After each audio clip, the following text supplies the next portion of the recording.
Olá você, seja bem-vinda, seja muito bem-vindo. Pauta Aberta desta terça-feira, dia 11 de janeiro de 2022, está no ar. Eu sou o Odilon Araújo, esse é o seu noticiário da tarde aqui na TV Evangelizar. E hoje, gente, entre os nossos destaques, vamos mostrar os números espantosos de Covid no planeta. O mundo, pela primeira vez, passa de 3 milhões de novos casos registrados em apenas 24 horas. 3.280.000 novos casos no mundo. A você de casa, sempre ligadinho na programação da TV Evangelizar, muito obrigado pela sua companhia. Vamos juntos agora com outros destaques do jornal de hoje. A inflação de 2021 fecha com alta acima dos 10% ao ano. Os números do IPCA foram divulgados nesta terça pelo IBGE. Gasolina e energia elétrica estão entre os itens que mais impactaram neste avanço, o maior desde 2015. O estado de Minas Gerais precisa da sua ajuda e da sua doação.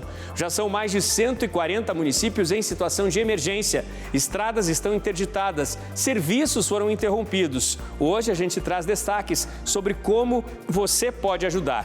E ainda, nas águas de Nazaré, em Portugal, uma brasileira desafia as forças do mar e surfa onda gigante. Fique aqui ligadinho com a gente que o Pauta Aberta desta terça já começou.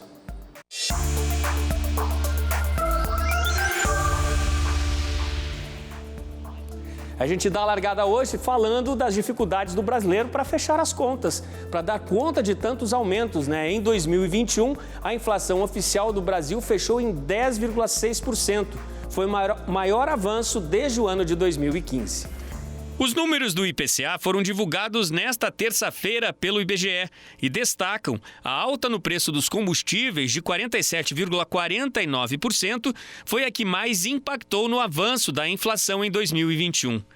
Apesar de uma desaceleração nas sucessivas altas ocorrida no fim do ano passado, o resultado no fechamento do período de 12 meses ficou bem acima do que era considerado a meta para o ano de 2021. Entre os 9 grupos pesquisados, as maiores variações de preços foram verificadas, de acordo com a análise do IBGE, no grupo Transportes, alta de 21,03%, em habitação 13,05%, em artigos para casa 2,07% e vestuário 10,31%. E outro detalhe trazido na análise do IBGE, dentro do chamado grupo Transportes, revela que na formação do percentual de aumento apenas deste grupo ganharam destaque os aumentos nos preços dos carros novos, 16,1%, dos usados, 15,05%, também com destaque o aumento das passagens aéreas, que ficou acima dos 17%, e a forte alta no preço dos transportes por aplicativo, 33,75%. A disparada de preços da energia elétrica, 21,21%, que está inserida no setor habitação, também contribuiu fortemente para o avanço acima dos 10% no IPCA de 2021. E foram sucessivas altas em 2021 num cenário que parece não vai mudar tão cedo em 2022. A Petrobras acabou de anunciar agora no início da tarde uma nova alta nos preços da gasolina e do diesel. O reajuste nas distribuidoras passa a valer a partir de amanhã, quarta-feira, com um presente anunciado pela Petrobras mais pesado para o bolso do consumidor brasileiro, que chega antes da metade de janeiro.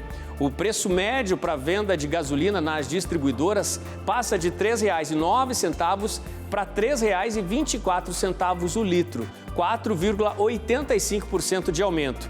O preço médio do diesel passa de R$ 13,34 para R$ 3,61 nas distribuidoras do país. Preço médio, Um aumento aí de 8,08% no valor do produto. A última mudança de preços tinha sido divulgada pela Petrobras no início de dezembro. Na época, a gasolina, inclusive, recuou, ficou mais barata. 3,13% de variação para baixo nesse preço. Recuo anterior ao de dezembro tinha sido registrado lá no mês de junho do ano passado.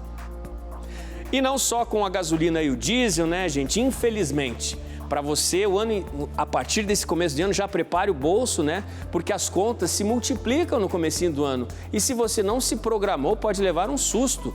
Veja como organizar as finanças nesse período. O ano começa cheio de expectativas, mas também cheio de boletos. IPTU, IPVA, material escolar, seguro do veículo, é conta que não acaba mais. E será que nos programamos para pagar tudo isso? Sempre eu me programo, nunca gasto além do que eu ganho. Sempre me programo. Não deu, não se programei para nada. Algumas eu vou parcelar e outras eu vou conseguir pagar. Programei, guardei o 13º para as contas do início do ano. Para não começar apertado. Isso, exatamente. 75% das famílias brasileiras estão endividadas. O problema é que essas dívidas se acumulam com as contas que aparecem agora. De acordo com essa especialista em finanças, só tem um jeito para sair desse ciclo de endividamento: organizar o orçamento desde já. A primeira coisa é a pessoa entender o que vai fazer sentido para ela, o que é melhor. Então, planilha, aplicativo, caderninho, você vai escolher a melhor forma para você. O importante é você fazer. É você entender o que eu consigo cortar de gastos hoje, nesse exato momento, para que o próximo mês, no meu próximo pagamento, eu já consiga enxergar um dinheiro sobrando para que eu possa guardar, para que eu possa investir, já pensando lá na frente. A reserva financeira é exatamente para esses momentos, para pagar esses boletos que iniciam o ano aí já batendo na nossa porta, então é exatamente para isso, e também para emergências. Poupe o que der para poupar no momento. Se for 5%, se for 2% da sua renda, poupe. O importante é você começar. Mas e se esquecemos desse planejamento, como lidar com as contas agora, sem comprometer o ano todo? É tentar agora harmonizar o que foi possível ganhar no ano passado, né? Foi um ano bastante difícil para todo mundo, com o que tem de orçamento agora, de despesa, né? Com os filhos, com a minha pós-graduação, com as despesas, né, correntes do mês. Então, vou tentar harmonizar. No que dá para parcelar, o que dá para adiantar, para não deixar acumular, né? Para quem não se organizou, mas tem a possibilidade de fazer esse pagamento à vista com desconto, sempre é o mais recomendado, porque daí você não vai jogando para os meses futuros essa parcela que vai acabar pesando também no seu orçamento. E lembre-se, planejar não serve só para pagar contas, mas também para realizar aquele sonho. Você precisa se planejar tanto para essas contas, como também para você realizar teus sonhos. Você, por exemplo, tem um sonho de viajar com a sua família e você fica naquela: poxa, eu queria tanto fazer uma viagem com a minha família, mas eu nunca consigo. Então, assim, é possível sim, desde que você se planeje, desde que você se organize. Faltam quantos meses ou daqui quanto tempo eu pretendo fazer essa viagem com a minha família? Daqui 1 ano, 2 anos? Então, quanto eu preciso guardar por mês para fazer essa viagem? E daí sim, você vai reduzir custos para fazer sobrar esse valor para você fazer essa viagem com a tua família. Da mesma forma acontece com as contas. É você, em primeiro lugar, ter em mente que o seu dinheiro, aquilo que você recebe mensalmente, não é para você viver só o momento, você torrar tudo e esquecer do dia de amanhã, mas é para você viver o momento, mas sempre pensando no amanhã. Dicas importantes, hein? Nosso assunto agora é a pandemia de Covid-19, é que o mundo chegou a um novo recorde em número de casos. Pela primeira vez, em apenas um dia, foram registrados mais de 3 milhões de casos em apenas 24 horas. 3.280.000 novos casos. Assustador, né, gente? Esses números são liderados aí pelos Estados Unidos, 1.480.000 novos casos registrados apenas em 24 horas nos Estados Unidos. São informações do Our World in Data, né, ligado à Universidade de Oxford. E há um alerta: mais de 50% da população da Europa, de acordo com a Organização Mundial da Saúde, terá contraído a variante Ômicron do coronavírus nos próximos 2 meses, se o ritmo atual de transmissão se mantiver dessa forma. O alerta foi feito hoje pela OMS. A Organização Mundial da Saúde fez um alerta preocupante para o continente europeu nesta terça-feira, se o atual ritmo de transmissão da variante Ômicron se mantiver. Neste ritmo, o Instituto de Métricas e Avaliação de Saúde prevê que mais de 50% da população da região será infectada com a Ômicron nas próximas 6 a 8 semanas. O diretor destacou que esta variante apresenta várias mutações capazes de se fixarem mais facilmente nas células humanas e afetar pessoas que já tiveram Covid-19 e estão vacinadas. A região Europa da OMS é composta por 53 países e vai até a Ásia Central. Nesta área foram registrados 7 milhões de novos casos de Covid-19 na primeira semana de 2022. Segundo dados da OMS, desde 10 de janeiro, 26 países da região relataram que mais de 1% de sua população foi infectada a cada semana. Esta transmissão sem precedentes do vírus se traduz em um aumento nas internações hospitalares, mas não no aumento da mortalidade. E aqui no Brasil, o Ministério da Saúde anunciou mudanças no período de quarentena a pacientes que testaram positivo, mas que não apresentam sintomas. Veja o que vai mudar com a Cláudia Vicentim. Cláudia, muito boa tarde para você. Olá, Odilon. Uma ótima tarde para você e para quem acompanha o Pauta Aberta. Segundo o Ministério da Saúde, a redução da quarentena de 10 para 7 dias vale para pessoas com sintomas leves ou moderados de Covid-19. Atualmente, a orientação é de que os infectados com o coronavírus fiquem entre 10 e 14 dias afastados. Agora, o paciente que não apresentar sintomas respiratórios ou febre no 5º dia ou não ter feito uso de medicamentos há 24 horas poderá realizar novo teste e, caso o resultado seja negativo, o isolamento pode ser encerrado. Do contrário, o isolamento é recomendado por 10 dias até que não haja mais sintomas e uso de remédios. No caso dos assintomáticos, a liberação da quarentena a partir do 5º dia é autorizada somente com teste RT-PCR negativo. Mesmo assim, valem ainda as recomendações adicionais até o 10º dia: evitar aglomerações e viagens, usar máscaras e o uso do álcool gel.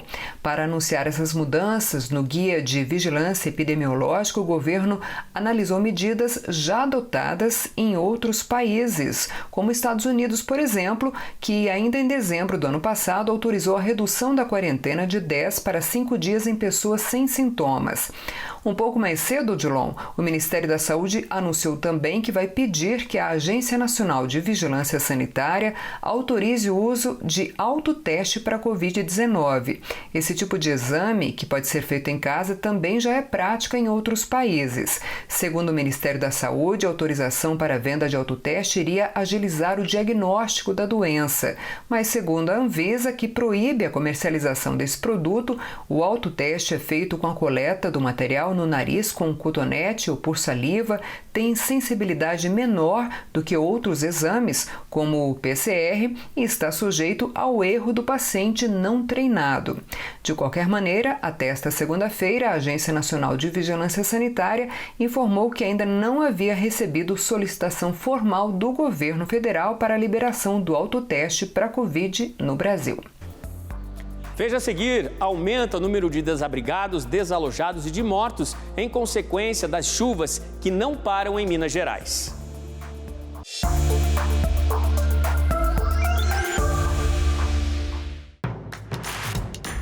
Não perca mais nenhum vídeo da TV Evangelizar. Inscreva-se agora.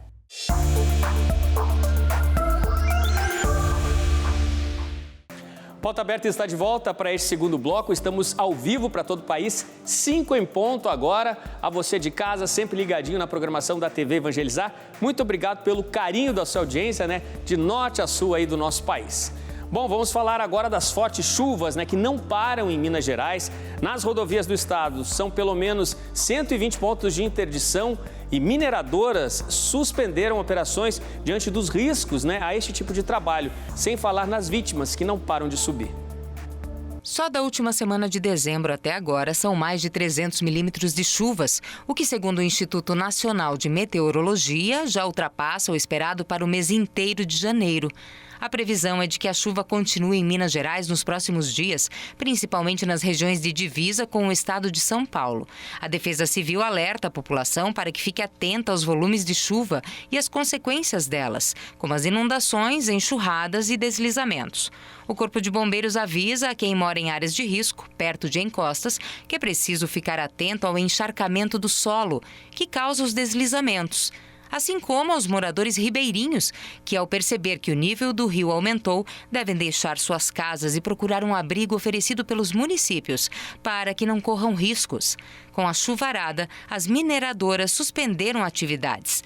Vale, Congonhas, Usiminas e Gerdau tiveram a produção afetada.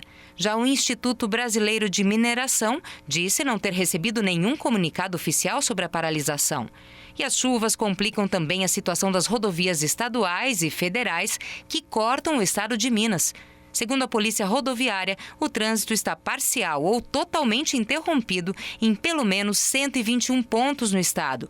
O levantamento realizado pelas polícias militar e federal aponta que hoje, ao todo, o estado está com 87 pontos onde o fluxo de veículos foi interditado parcialmente e 34 por onde é impossível passar.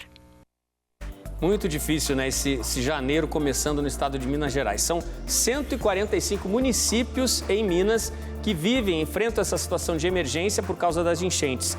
Mais de 16 mil, quase 17 mil pessoas estão desabrigadas ou desalojadas.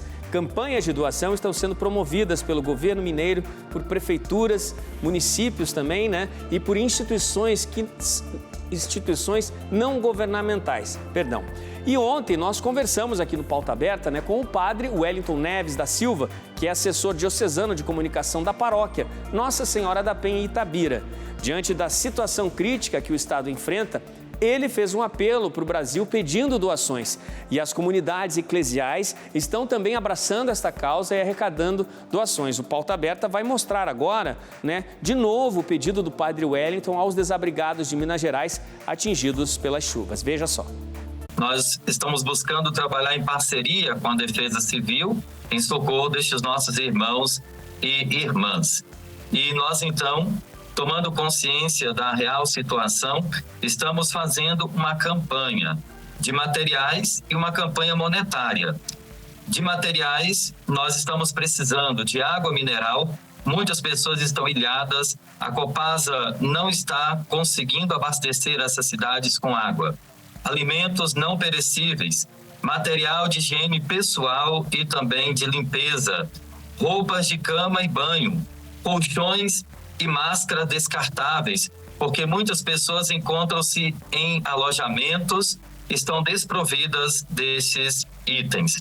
E nós estamos também com a campanha monetária que lançamos em parceria com a Caritas Diocesana, onde através de transferência bancária ou de Pix, as pessoas poderão estar contribuindo conosco. A concentração dos materiais está sendo em Itabira, Santuário São Geraldo Magela, está sendo em João Molevade, na Harpas, está sendo em Ipatinga, Paróquia Cristo Rei, também em Coronel Fabriciano, Paróquia Santo Antônio, e Timóteo, Paróquia São José. Para que vocês possam entrar em contato e maiores informações, poderão entrar em contato com a Cúria Diocesana da Diocese de Itabira, pelo telefone 31 3831 3614 ou 31 3831 3675. É um apelo muito importante, né? Uma situação crítica aí que enfrentam milhares de pessoas de vários municípios em Minas Gerais. Padre Wellington faz esse pedido de ajuda, de apoio. Portanto, se você puder contribuir com doações, não deixe de ajudar. Tão importante a tantas pessoas que estão necessitadas neste momento, né? Agora, gente, vamos falar de esporte internacional. O tenista Novak Djokovic treinou hoje em Melbourne, né, a sede do Aberto da Austrália, após a vitória que ele conseguiu na justiça contra a decisão de que fosse deportado. A participação de Djokovic ainda depende de uma decisão do governo sobre o cancelamento ou não desse visto. Novak Djokovic treinou nesta terça-feira em Melbourne, na Austrália. A estrela do tênis retornou aos treinos para o Aberto da Austrália em busca do 21º título do Grand Slam. O sérvio aproveitou a primeira vitória em uma audiência online de emergência realizada na segunda. Na ocasião, um juiz ordenou a anulação da decisão de cancelar o visto do atleta por não ter se vacinado contra a Covid-19. Desde que chegou à Austrália para jogar o primeiro Grand Slam do ano, o jogador estava retido em um centro para migrantes. Um advogado do governo australiano alertou que o executivo ainda pode decidir expulsar o sérvio do país, o que significaria uma proibição de 3 anos de entrar na Austrália. Bom, neste momento, terça-feira, o que temos aí são fortes indícios de que será confirmada de fato a participação do tenista número 1 do mundo, Novak Djokovic, no Aberto da Austrália. Mas é importante a gente ressaltar que há aí uma pressão de, inclusive, patrocinadores, para que ele seja deportado por conta de não ter apresentado aí uma exigência para o torneio, que era o comprovante da vacinação. Vamos esperar aí as cenas dos próximos capítulos. Agora a gente fala sobre um feito incrível de uma brasileira diante da força do oceano. Maia Gabeira está fazendo história no surf mundial. Dá uma olhada no que a surfista carioca aprontou. Isso aconteceu nas ondas de Nazaré, em Portugal.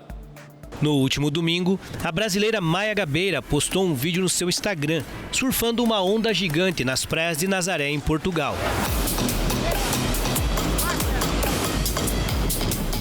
Essa não é a primeira vez que a surfista enfrenta ondas desse porte. Em 2018, Maia quebrou o recorde feminino de ondas surfadas, com uma altura de 22,4 metros. A conquista também aconteceu em Nazaré e foi oficializada pelo Guinness Book, o livro dos recordes mundiais. Espetacular, A onda anterior que garantiu o nome dela no livro dos recordes, mas essa postagem que ela fez no último domingo também é impressionante, A força do oceano, o tamanho da onda que ela encarou lá em Nazaré, em Portugal. Agora, de Nazaré, a gente vai a Maringá. É porque na cidade do interior do Paraná, um programa quer incentivar empresas e também a população a adotar espaços públicos para ajudar na preservação desses locais. Em troca, é possível explorar comercialmente os ambientes. Você já pensou em adotar uma praça, um canteiro central ou até mesmo um bosque? Em Maringá, no noroeste do Paraná, há 3 anos um projeto incentiva empresas a se responsabilizarem por esses espaços e dá a oportunidade para que elas desenvolvam ações socioambientais. Mas em 2021, o projeto passou por mudanças. Agora, pessoas comuns também podem adotar esses espaços. É uma forma que a gestão pública da cidade encontrou de dividir a responsabilidade do cuidado com quem mais usa esses locais e, em contrapartida, oferece a oportunidade de explorarem comercialmente esses ambientes. À medida em que nós coloquemos empresas para cuidar disso, nós estamos retirando o custo da prefeitura, usando esse dinheiro para uma outra função com maior necessidade, mas vamos estar garantindo que esse canteiro vai continuar bem cuidado como estava com a prefeitura. Quando uma empresa adota um desses espaços, ela pode, por exemplo, fixar informativos como forma de publicidade.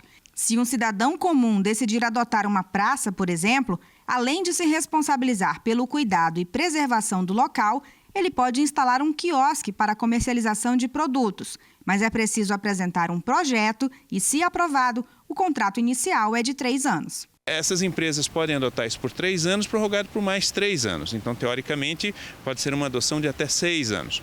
No entanto, a prefeitura pode intervir nesse local, suspender esse contrato, quando verificar que aquilo não está seguindo as regras. Um projeto desenvolvido no sul do país e que pode servir de inspiração para que outras cidades do Brasil incentivem a adoção de práticas ambientais responsáveis. Nós sabemos que muitas instituições elas gostam de prestar esse tipo de serviço, como os Rotaries, os Lions, os clubes de serviço, algumas associações que elas são organizadas para prestar um bem público e muitas vezes eles vêm querendo nos ajudar e nós não conseguimos permitir que eles ajudem por conta da legislação. E além disso, em alguns casos, as empresas que explorarem isso comercialmente também vão estar gerando renda e trabalho em Maringá e ao mesmo tempo cuidando de um bem público.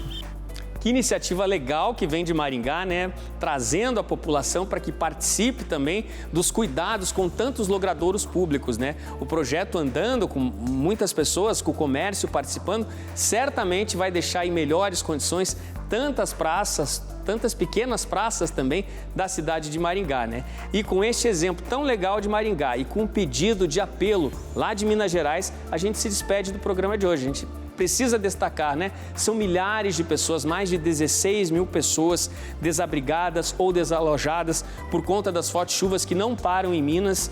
Muitos municípios, 145 em situação de emergência, precisando de ajuda. Água mineral é um dos itens essenciais, porque há pessoas que não recebem mais abastecimento de água devido a essa situação de emergência em Minas. Fica o apelo, faça a sua doação.